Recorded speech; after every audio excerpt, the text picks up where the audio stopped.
today's vlog po, tatalakayin po natin kung ano po yung gallstone. Okay, pero bago ang lahat, gusto ko muna magpasalamat sa tao na nag-share ng video, which is talagang hulog ng langit. Siya po yung ginamit upang ipahatid sa akin, ipaalam sa akin na ito ang kailangan mong gamitin para matanggal yung sakit. Sobra. Grabe. So, bago ang lahat, gusto mo magpasalamat sa taong yun, kung sino ka man. At alam kong alam mo kung sino ka dahil ikaw po yung nagpakalat ng videos na to. So, and of course, sa kapatid ko na nagbigay sa akin o nag-share sa akin sa video niya. So, laking tulong po, laking pasasalamat po sa kanya dahil sa kanya hindi po ako na-ooperahan.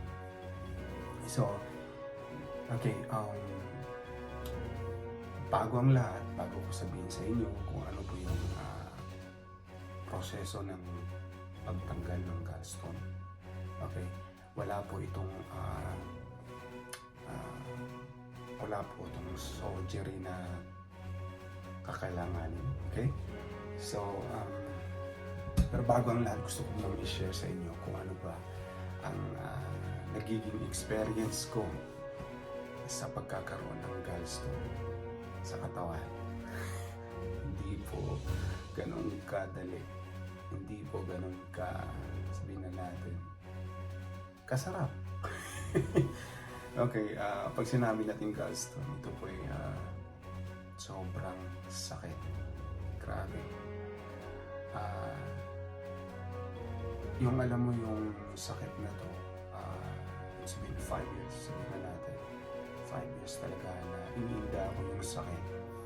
Hindi ko na alam kung anong gagawin ko. Hindi ko na alam kung anong magiging gamot para lang matanggal itong sakit. Kasi sa totoo lang, ang sakit ay grabe. Dito, sakit. Alam mo yun dito, sa gitna natin. Tapos yung, alam mo yung may balakang dito sa may ano. Dito banda. Dito, ikot yan, tapos dito. Ang sakit. So, ano siya, 12 hours ko siyang talagang iindain yung sakit. So, alam mo yung pag sumusumpong yung sakit, alam mo yung gradual ba yung ang mararanasan yung sakit. Tapos yung tipong titingin ka sa oras, lagi kang nag-ano sa oras eh. Kasi nga, alam mo na 12 hours yung iindayin mo sa sakit. So, parang, tagal pa, yung mga ganyan. Alam mo, gumagapang na ako sa sakit. Hindi na ako makakatayo dahil sobrang sakit. Ang sakit na hindi mo maipapaliwanag kung bakit. So, anong nangyari sa akin 3 years ago, so, yun yung pinaka-worst na experience ko. Grabe, ang sakit. Gumagapang na ako, nagwo-walling na ako. As in, nagwo-walling ako. Yung parang, para lang maano ko yung sakit. Yung para hindi ko lang masyadong ma-feel yung sakit. Nagwo-walling ako, pababa. Ganun, kasakit. Tapos gumagapang na ako, hindi na ako makakatayo. To the point na kailangan ko na ng kaibigan para ipag-drive ako papunta ng hospital. And gusto ko na talaga hindi ko na maano yung sakit. Grabe. Tapos parang naglilibor ako, sabi nila. Nakikita na sa ako, parang naglilibor daw ako pag sumumpong yung sakit. Kasi pinapaluktot ko na yung sarili ko, yung katawan ko, dahil namimilipit ako sa sakit. Grabe. Tapos, nitong ano lang, to make this long story short, no? Kasi sobrang haba na. So, that was 3 years ago. And then, nitong ano lang, last year, 2023, October. Pero bago yan, talagang sumusumpong-sumpong siya. Ano lang, ang pagitan lang, sabihin na natin every 3 months, sabihin na natin every 3 months, bumabalik-balik yung sakit. So, depende na yun kung ano yung mga kinakain mo, like fatty foods, mga fast foods, like dairy, mga ganyan, talagang sumusumpong. Kaya, for 2 years now, I guess, hindi na ako nagkakain ng mga fatty foods, like mga, usually, yung mga red meat, grabe. Pag ako'y kumakain ng mga red meat, matik yan, sumusumpong. Yung mga burgers, steaks, grabe, sakit. Pagkisisihan mo na kaagad. Yung tipong, ayoko na, yung puro ka pangako sa sarili mo. Ayoko na kumain. Ayoko nang maranasan yung sakit na 12 hours mong iindaig. So, yun. Itong lately lang, October 2023, talagang yun na naman, iniinda ko na naman yung 12 oras. So, grabe. So, pagkatapos ng 12 hours, syempre, wala na, di ba? Hindi mo na indain. Pero yung worries mo na after 3 months, hinda na naman, sasakit na naman, di ba? Yung mga tipong ganyan, yung mga hindi mo talaga maiwasan. So, sa madalit salita, 3 years ago, nagpa-ultrasound ako. Sa ultrasound, nakikita niya. Yung ultrasound na yun, hindi po intended sa gallstone. Actually, to be honest. Ultrasound ako, dahil nirefer ako ng doktor ng ultrasound, which is hindi ko alam kung anong para sa ano yun. Pero ang iniinda ko yung dito ko sobrang sakit. Yung namimilipit ako sa sakit. So, ina-advise ako na magkaroon ng ultrasound. Tapos, yun nga, nakikita doon na meron akong gallstone, which is 6 cm na raw. Sabi ka ko, parang imposible naman kung gallstone ang nagpapainta sa akin dito. Tapos dito, pero hindi ko naman siya, talaga yung dito ko na, yun yung sabihin na natin yung sakit na talagang hinda ako. Hindi. Ano lang siya, parang siguro yun, ang ko lang doon, parang parang may muscle pain ka, yung mga ganyan. Yung dito talaga ang iniinda ako. So, yun nga, nakita nila meron akong gallstone, 6 cm daw. Sabi ng doktor sa akin, alam mo, lahat ng mga tao dyan na naglalakad na nakikita mo, ay wala ng mga gallbladder yun. Tinatanggal na yung bladder para sabihin na natin salaan.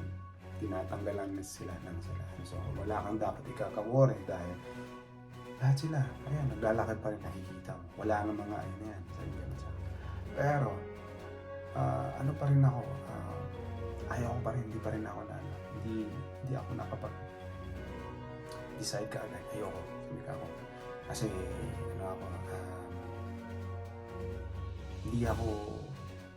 ayoko maniwala dahil dito nga, ang sakit. Iniisip ko yung may ulcer ako, yung may, alam mo yung problema sa tiyan. So, ang nangyari, okay, sabi ng doktor, okay, gagawa tayo ng endoscopy o gastroscopy. So, nagkaroon ako ng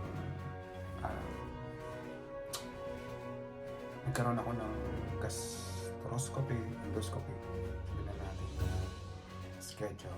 So, sa result ng endoscopy, negative. So, wala silang nakikita. Wala silang any sabihin na natin na meron akong simptomas, meron akong sakit na ganito, ganyan. So, talagang hindi ko alam kung anong nagiging sabi. Kahit yung doktor, hindi rin makapag-gritsahan ng pagsabi sa akin na dahil sa ganito, ganyan, ganyan. Kasi wala naman talagang nakikita. So, anong nangyari? Hanggat sa lumipat kami ng lugar, okay, yung pa rin, yung sakit, patuloy pa rin yung sakit, grab hours, yung mga ganyang sakit na, alam mo yung, ayoko na, yung parang surrender na ako sa sakit.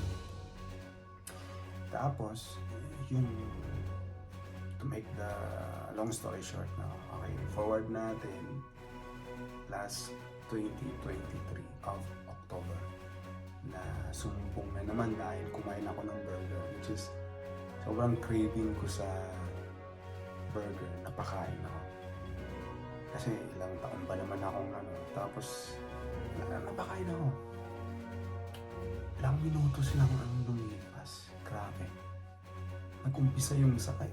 Grabe, hindi ko ma-imagine ganun lang kabilis yung sakit. Tapos, hinihintay ako ng 12 hours again.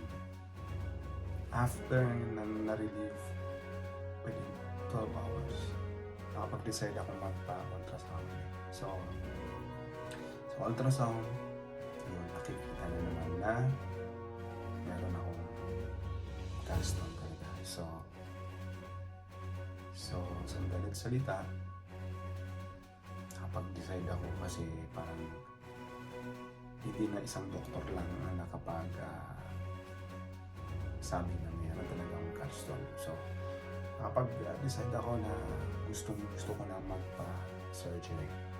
Which is no choice ako kaysa naman isa-suffer ko naman siya ng 12 hours na walang katapusang 12 hours. Kasi nga, hindi naman talaga matatanggal. Hindi matatanggal yung sakit kung hindi ko ipatatanggal. Kasi advice ng isang doktor ko, sabi niya,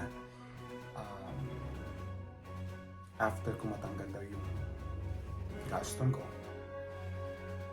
makakain na ako ng kahit ano. So, diba, ang gandang balita yan, makakain ka na ng baboy, lechon, lahat ng anong gusto mo, adobo, beef, paborito ko yan, bulalo, yung mga, lahat ng klaseng luto ng beef, sobrang sarap. Lalo na pag nakita ko yung adobo, humba, ay, hindi palalagpasin yan sa bunganga ko. So, sa madalit salita, napag-decide ako na ganito ganyan. And then, it was just so happy na talagang siguro alam ng Panginoon na kasi bago ang lahat, no? Ang mga doktor, lahat sila sinasabi sa akin, walang gamot, walang lunas yan, kundi papatanggal natin. Nakakagulat, di ba? Yung sakit lang na ganito, simple yung yan. Di ba? Yung mga cancers nga, di ba? Tatanggal na. Yun pa, bato lang. Di ba? Yun yung inaano ko. Sabi nila, wala daw lunas, kailangan tanggalin. Kasi pag patatagalin mo pa yan, pag lumaki yan at pumutok, ayan po yung nagiging, pag nag-yellowis na kayo, nag-yellow na yung katawan nyo, yung mga mata nyo, ibig sabihin pumutok na po yun. Hindi ko masyadong maiisip kung hintayin ko pa yung ganyan pagkakataon na pumutok na at nag-yellow na ako, diba? The more na mas worse na yung case mo, the more na nagkakaroon ng complication, di ba? So, yun, nakapag-decide ako. Gusto ko nang patanggal. Sayad sa gusto ko. But then again, itong kapatid ko nagsisend. Kasi kapatid ko lagi talagang ganyan yan. Masyadong yan. Sabihin na natin, ewan ko kung niya, ewan ko kung talagang ambition niya, pagiging doktor dati. Lagi kong niloloko yan, ako, Dr. Kwak. Kasi lahat ng mga, nakikita niya sa social media, pinapasa niya sa akin. Ito ganyan, ito yung magiging lunas, ito ganyan. So, pinapasa niya sa akin. Ako naman, yung parang skeptical ka, kumbaga.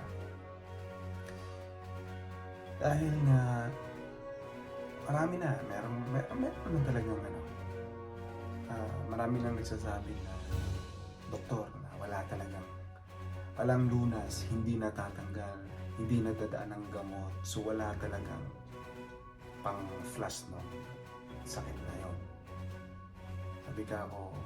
Sabi ng doktor, hintayin muna natin na lumaki na siya para makoperahan na kita. Diba? Hintayin ko pa ba yun? Ilang inda ko pa, ilang 12 hours ko pang hintayin yun bago matanggal, bago lumaki. Kasi kailangan pang lumaki, palakihin pa raw. Kalokohan naman yan. Anong klaseng sakit ito? Diba? So, ang nangyari, okay, huwag na natin pahabain. So, bigyan ako ng link ng kapatid ko para gawin ko raw. So, instead of magpapa-schedule na ako ng surgery. So, sinubukan ko. Kasi sabi ka ako, wala naman yata mong mangyayari kung subukan ko ito. Within 6 days lang, idol. 6 days lang na gagawin ko yung procedure, yung proseso para lang matanggal yung gallstone ko. 6 days. Diba? And besides, yung ginagamit mo sa proseso para matanggal yun ay hindi madali hanapin at napaka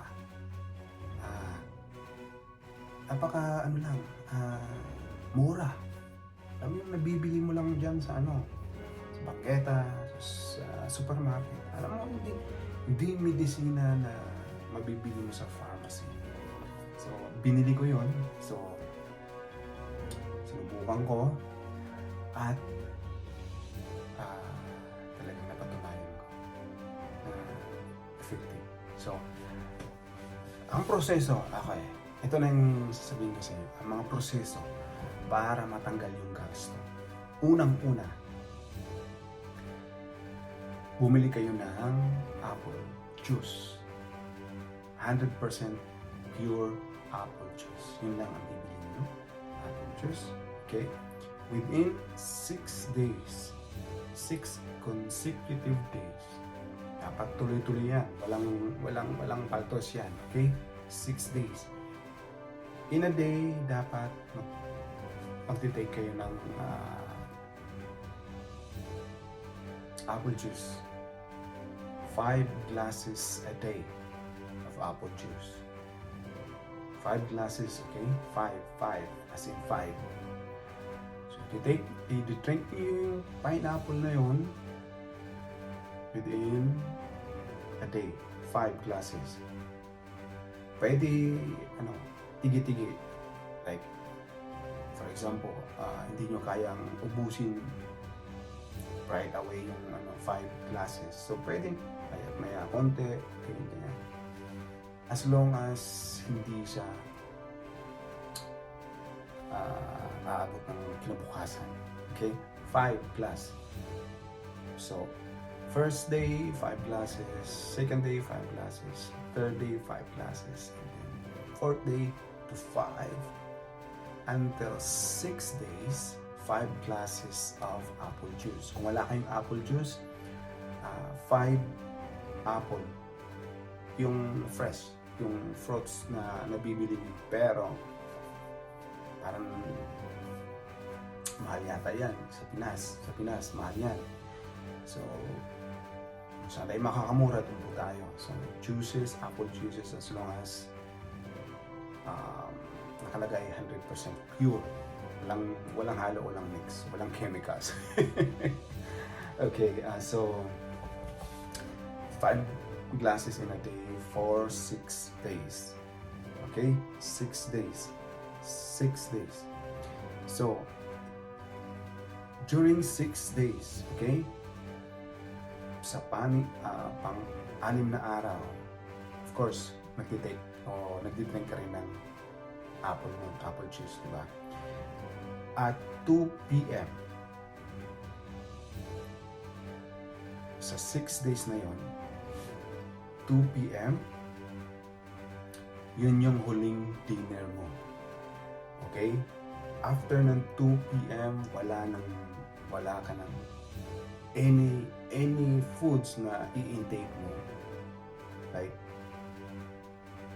kahit na yung mga yung mga hindi mabigat na pagkain. Wala, as in tubig, pagkain, anything, wala kang i-intake after 2 p.m. And then on that day again, 6 days. On that day at 6 p.m. Okay? 6 p.m. iinom ka ng Epsom salt. I-mix mo siya sa 1 glass of water. Okay? Actually, ang standard na size ng 1 glass is 1 cup. So, sabihin na natin 1 cup or 1 glass. 1 glass of water na may halong Epsom salt. So, yung size ng Epsom salt is 1 tablespoon. So, 1 tablespoon of Epsom salt, i-mix mo sa water. So, i-mix mo siya. Ang kailangan yung water mo is warm. Huwag yung cold, okay? Cold, warm water. I-mix mo sa Epsom salt na 1 tablespoon. So, i-mix mo yan. Sigurado yung i-mix mo. Inumin mo. 6 p.m. yan, inumin mo. Okay? And then, on that day again, 6th day, ulitin mo yung procedure na iinumin mo yung Epsom salt with warm water. Same size, 1 tablespoon. And then, a glass of water, warm water. Okay? Mix mo again, then inumin mo at 8 p.m. Okay? At 10 p.m., bago ang 10 p.m., 9:45 p.m., i-mix mo na yung 1/2 olive oil. Okay? 1/2 cup. Okay, 1/2 cup to be clear. 1/2 cup or half glass of olive oil. Any brand as long as olive oil. Mix with lemon juice, fresh. Yung fresh, yung kulay dilaw. Kulay dilaw siya. So, half glass of lemon juice, fresh. Okay, fresh siya. I-squeeze mo siya kung wala kayong squeezer. Ganun mo lang. Squeeze mo. Tapos, dapat walang kasamang pulp. Okay? Yung pulp na sinasabi ko, yung parang, alam mo yung parang seeds na, basta pulp. Google nyo na lang yung pulp. Pero, para hindi masamahan ng pulp, daan nyo ng strainer. Okay? Yung pag-squeeze nyo. So, 1/2, okay, again, 1/2 of lemon juice, fresh. Then 1/2 of olive oil, glass. 1/2 glass, 1/2 glass of olive oil, 1/2 glass of lemon juice, fresh. Okay, mix niyo yan. Mekos nyo lang. Madali lang pag mekos. And then, at and then, at 10 o'clock, 10 p.m. Okay? Same day, 6th day, after same day, 6th day. At 10 p.m., iinumin natin yun. Pero, bago ang lahat, dalhin mo yung baso na may olive oil at tawag ito, olive oil at saka lemon juice na minimikos-mikos mo. Dalhin mo beside sa bed mo. Okay? So, iinumin natin yan at 10 p.m. na nakatayo. As in, nakatayo ka. Iinumin natin yan na nakatayo. Blub, blub, blub, blub, blub. Okay. 10 p.m. yon. Maghintay lang tayo ng 5 minutes para bumaba yung ininom natin. Bumaba siya. Within 5 minutes lang. After 5 minutes, higa ka agad. Okay? Higa tayo kaagad. Ang pagkahiga natin ay dapat nakatagilid ka ng right side. Right side mo. Alam mo yung nakabaluktot ka, nakaganito ka, nakapamaluktot. Yung alam mo yung tuhod mo, at saka dito, chest, nagkaganon ka. Nakapamaluktot. Habang nakahiga, okay? Nakahiga ka na on your right side, na nakapamaluktot. Yung alam mo yung nagaganito, tapos higa ka, ganyan. Higa ka, okay? Kasi pag hindi mo ginawa yan, hindi natatanggal lahat ng bato. Yung bato na yun kailangan matanggal. And then, habang nakahiga ka, pakikiramdaman mo. Lahat ng mga bato ay bumababa. Nagfa-flash. Nagfa-flash siya papunta ng intestine natin. Dito mararamdaman mo. Dito sa ano mo, mararamdaman mo yung pag-flash ng mga bato. As in, mafe-feel mo yung bato na yung alam mo yung dumarampi. Dumarampi talaga. Yung naano sa basta nafe-feel mo, yun na yun. So, kinabukasan nun, pagkagising mo, pag tumae ka, lalabas at lalabas. Alam mo ba kung gaano karami nilalabas ng stone? Kasi yung nag-share ng video na to, yung nakuhanan ko ng idea, ang nakuha niyang stones ay 48. 48 stones. Yung sa akin, sobrang dami. Ang nangyari lang, hindi ko nakuha lahat dahil yung bowl namin, yung toilet bowl namin, hindi yung bowl na ano, kainan. Toilet bowl is sobrang lalim, sobrang daming tubig. So hindi ko makukuha yung iba. Tsaka naano na rin ako dahil kinukutsara ko kasi iniisa-isa ko sila tanggalin.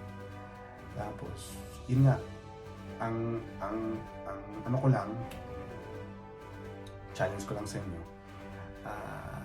instead of tatay kayo sa CR, kumuha na kayo ng batya or ano ba tawag mo? Anirola. Yun.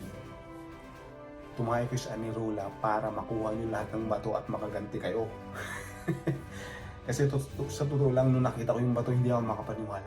Sabi ka ako. Kasi, ang makikita mong bato is kulay green. Kulay green, pakikita ko sa inyo. Yan, kulay green. So dahil nabalutan ng tae yan, kaya nagganyan yung kulay. Medyo, basta iba yung kulay, pero kulay green yan. Nakikita yung sobrang laki, di ba? Sobrang laki. So, hindi ako makapaniwala. Ganun lang pala kadali. Tapos sabihin ng mga doktor na walang lunas. Walang medisina na kailangan mo i-take para matanggal, ma-flash yung kalukuhan, di ba? So, talagang sa loob-loob ko, bakit ganun yung mga doktor? Alam mo yung pahirapan mo pa, yung mga mahihirap na hindain yung sakit dahil lang sa, alam mo yung, sabihin natin, gusto nyo magkapera, di ba? Huwag ganun. Dapat may pagmamalasakit tayo sa mga, lalo na yung mga mahirap. Lang hindi makakaniyan ng magpa-surgery dahil unang-una, pera involved. Diba? Financially, kailangan natin yan. Pag wala kang pera, paano ka makapag-opera? Diba? Buti na nga lang kamo dito sa amin sa Canada, libre po yun. Pero dahil nga sa ayoko, dahil gusto ko magkaroon ng idea kung ano ba talagang sanhin ng sakit ko dito. Kasi hindi ako naniniwala na gallstone, dahil sa gallstone ay sumakit ko dito. So, isa sa dahilan yun kung bakit sumasakit yung ano. So, dahil nga sa sobrang sakit, paulit-ulit na lang ng 12 hours, so nakapag-decide na ako na magpa-surgery. But then again, dahil sa kapatid ko na nag-send sa akin ng wala. Hindi nagkaroon ng chance yung doktor sa akin. So, hindi nagkapera sa madalit salita. Okay? So, para makatipid tayo, ito lang gagawin natin. Sobrang dali at sobrang bilis. 6 days. 6 days lang ang gagawin natin at matatanggal na. At makukuha mo lahat ng bato na nagpapainda sa iyo ng sakit. At siguraduhin ko sa inyo, hindi ka nagagapang ng ganon. And, okay, ito pa pala. After natin na-process yung lahat, lumabas na yung bato na nagpapasakit sa atin. Repeat lang po natin yan after 6 months. So after 6 months, repeat natin yung process hanggat sa matanggal lahat. Nawala na tayong bato makikita dyan sa ano natin. Para free na tayo, makakakain ulit tayo ng matataba. Diba? Yun naman ang hinihintay natin, diba? Kasi sobrang, to be honest, masarap naman talaga yung taba, yung mga baboy, yung mga beef. Masarap talaga kain. Ako naman, ilang years na ako nagtitiis sa manok, gulay, isda. Kasi nga, ayoko nang hintayin yung sakit na 12 oras. Kaya, yun. So, repeat lang natin after 6 months. Kunyari ngayon, ako, nitong araw ko lang talaga napatunayan na totoo yung kumakalat na videos. Okay? So, totoo. Ngayong araw lang nakuha, natanggal yung lahat ng bato ko. So, gusto ko sana na kung po pwede, i-share naman natin yung videos na to sa ibang tao, sa mga kamag-anak nyo, sa mga kaibigan nyo, dahil ito po ay tunay at epektibo na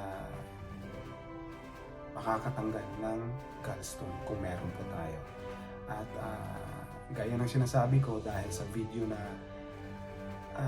sinishare sa kaibigan ko ay sa kapatid ko, nagkaroon po ako ng lunas ng sakit ko.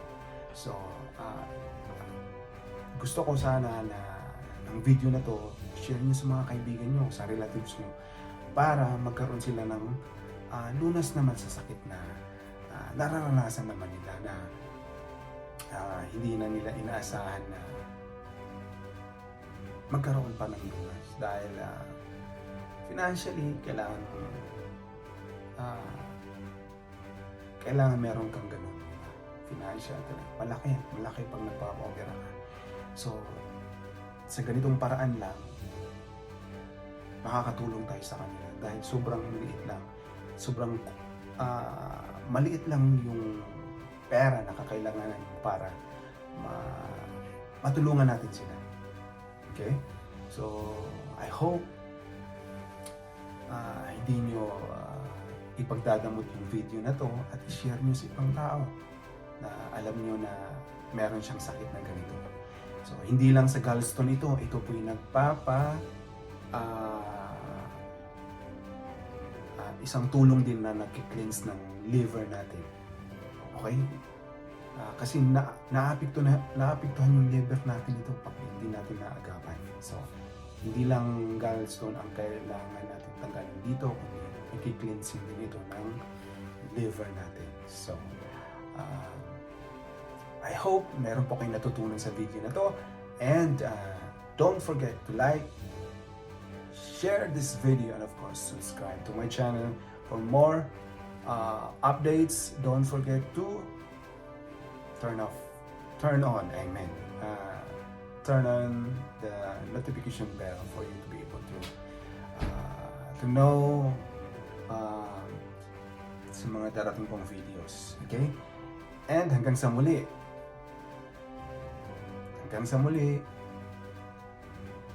Bye for now.